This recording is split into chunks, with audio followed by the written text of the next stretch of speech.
जो जनसंख्या विस्फोट हो रहा है, ये जनसंख्या विस्फोट हमारे लिए, हमारी आने वाली पीढ़ी के लिए अनेक नए संकट पैदा कर रहा है। Is it possible to regulate India's population through a law? This is a hot topic of conversation after Prime Minister spoke about it in his Independence Day speech. An advocacy group in India wants a strict law to ensure that people keep their families small. अभी तक कोई भी proposed law नहीं है।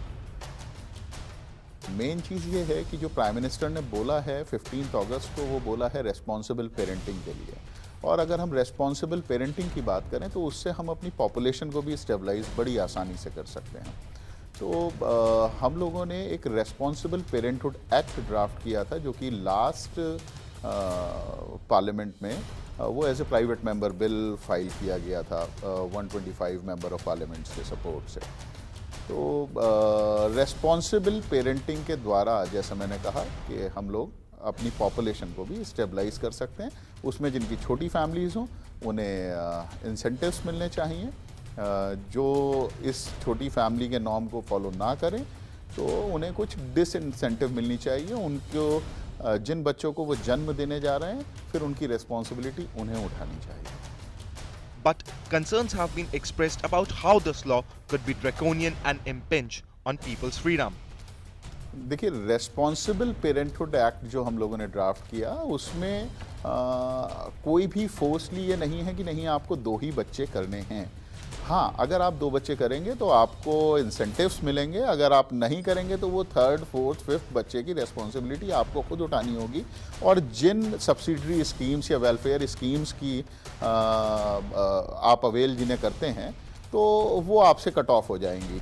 हाँ, लेकिन उसमें एक चीज़ और क्लियर मैं कर दूं कि जो न्यू बॉर्न बेबी है, उसके लिए उसकी हेल्थ, उसकी एजुकेशन से रिलेटेड जितनी भी स्कीम्स हैं, उसका उसे न्यू बॉर्न को बेनिफिट मिलेगा। If allowed only 2 children, what stops people from going for sex selection techniques and aborting female fetuses? देखिए, सेक्स डिटेक्शन जो है वो हमारे यहाँ पहले से भी इलीगल है। और जितने भी हॉस्पिटल्स में हैं, कहीं पर भी आजकल ये प्रैक्टिस फॉलो नहीं होती है। बहुत रेयर केसेस ऐसे मिलते हैं।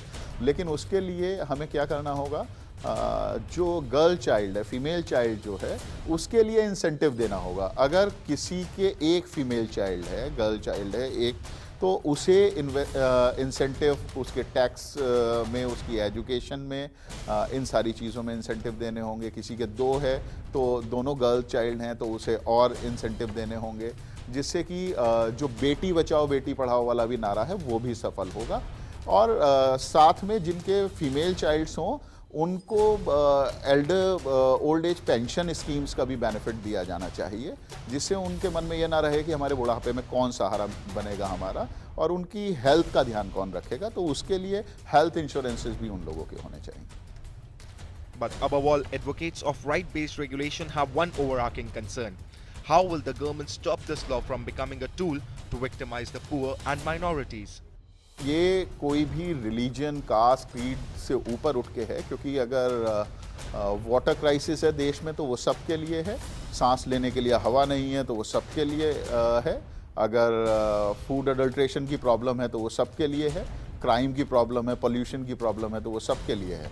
तो जो भी लोग रिलीजियस एंगल को लेकर जाते हैं इस चीज़ पर, वो सिर्फ इसकी सीरियसनेस को, इस इशू की सीरियसनेस को कम करते हैं। वो दोनों तरफ हैं, वो राइट लेफ्ट दोनों तरफ वो लोग हैं। उन लोगों से हमें बचना चाहिए। और तभी हम लोग अपने बच्चों के लिए एक अच्छा फ्यूचर दे पाएंगे, अगर हम लोग ये रेस्पॉन्सिबल पेरेंटहुड की बात करेंगे, जो कि पीएम ने भी की।